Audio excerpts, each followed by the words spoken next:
بسم الله الرحمن الرحيم. اللهم صل وسلم وبارك على سيدنا محمد وعلى اله واصحابه اجمعين.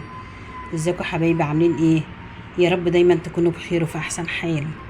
الليمون شكله هيرفع تاني، يعني اللي ما خزنش يلحق يخزن ليمون. النهارده ان شاء الله هنعمل مع بعض الليمون اللي هنخزنه، اللي هو انا كل سنه بعمله معاكم، اللي بعصره واحطه في الفريزر. في ناس بعتت لي وقالت لي احنا بنعمله بيبقى ممرر. خليكم معايا في الفيديو واحده واحده، وانا اقول لكم ازاي تخلوه ان هو ما يمررش ويبقى طازه معاكم من اول السنه لاخرها. حتى لو قعد معاكي اكتر من سنه تجيبي مكعب الليمون اكنه فريش انت لسه جايباه دلوقتي.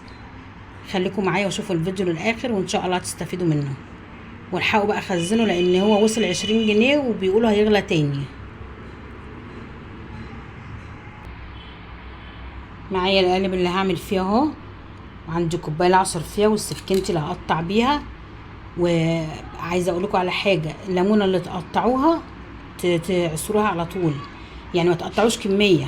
يعني مش تقطعوا مثلا الليمون ده كله وتعصروه مره واحده، لا. انا هقول لكم وانا معاكم اللي بيخلي الليمون يبوظ منكم وبيمرر منكم. هقطع بقى الليمون وهعصره، او هعصره معاكم. يعني انا مش هعصره بعصره، هعصره بايدي، لان انا عايزه كل حاجه في الليمونه اللي هو الريش بتاع الليمونه ده، العصاره بتاعت الليمونه تبقى موجوده في الكوبايه، لان العصاره بتاخد نص العصير، يعني ما بتعملش العصير، ما تعصرش الليمونه حلوه قوي. انا عايزه العصاره بتاعت الليمون نفسها عشان يبقى ايه، الليمون طبيعي.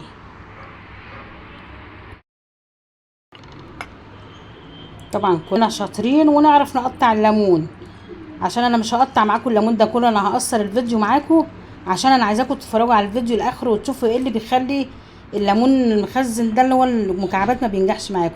بعمل بقى دي كده على الكوبايه كده وانزل كل ده، ما بخليش حاجه فيها.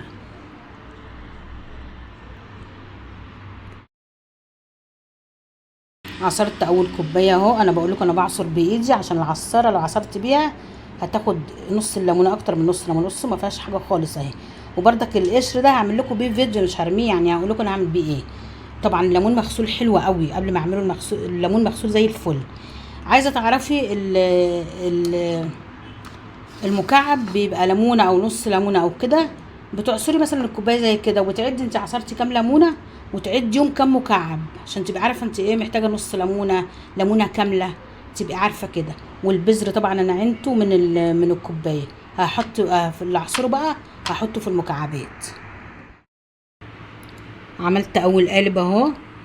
عايزه اقول لكم ان المكعب من ده بياخد نص ليمونه بالظبط. هوديه بقى الفريزر. حبايبي الليمونه اهو بعد ما عصرته حطيته في القوالب، فضيته في اكياس كده.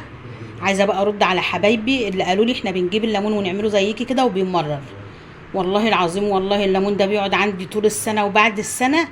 مش هقول لكم بقى ايه انا بعمل بيه ليموناته. يعني انا لو جاني ضيوف ده منقذي الوحيد، برمي في الخلاط واروح ضربه بيطلع لي احلى ليموناته. طبعا لو مر مش هعمل بيه ليموناته. واحده بقى قالت لي انا بجيبه للسمك بس، يعني حتى السلطه مش بعملها بيه لان بيبقى مر. بيبقى مر ليه بقى يا حبيبتي؟ وانت بتنقي ليمون ممكن تنقي ليمونه طريه، تكوني مستعجله. ليمونه طريه دي تبوظ لك الليمون كله. يعني انت شوفي هاتي ليمونه طريه كده ما تكونش جامده يعني، وقطعيها ودوقيها، انت هتلاقيها مراره من قبل ما تعصريها. الحاجه التانية ممكن تكوني انت ضربتيه في الخلاط. لما بتقشريه وتضربيه في الخلاط وترجعي تصفيه بالمصفى، ده بتاع المخلل مش بتاع التخزين زي كده. حاجه تالتة بقى، ما تيجي تعصري، يعني انا لما عملت كل ده مش عملته مره واحده. اللي بعصره بحطه في القالب واحطه في الفريزر على طول، ما خلوش جنبي، لان لو خليته جنبي معصوره هيمرر. فالقالب اللي بعمله بحطه على طول في الفريزر، وما اقطعوش بقى كل مره واحده، بقطع على قد ما هعصر. يعني هي عايزه طولة بال شويه، بس في الاخر بتاخدي نتيجه حلوه تنفعك طول السنه. وكمان عايزه اقول لكم ان الليمون السنه دي ما نزلش خالص. انا ساعه ما جبته خللته وكنت بقول رخيص، كنت جايباه ب 10 جنيه، اللي هو الاخضر بتاع التخليل. انا ده جايه بيه ب 20 جنيه وهيرفع تاني، ومش يعني خلاص. فالحقوا بقى خزنوا واعملوه بالطريقه اللي انا قلت لكم عليها دي طريقه صحيحه، ويبقى حلو ان شاء الله معاكم وزي الفل. وكل سنه وانتم طيبين.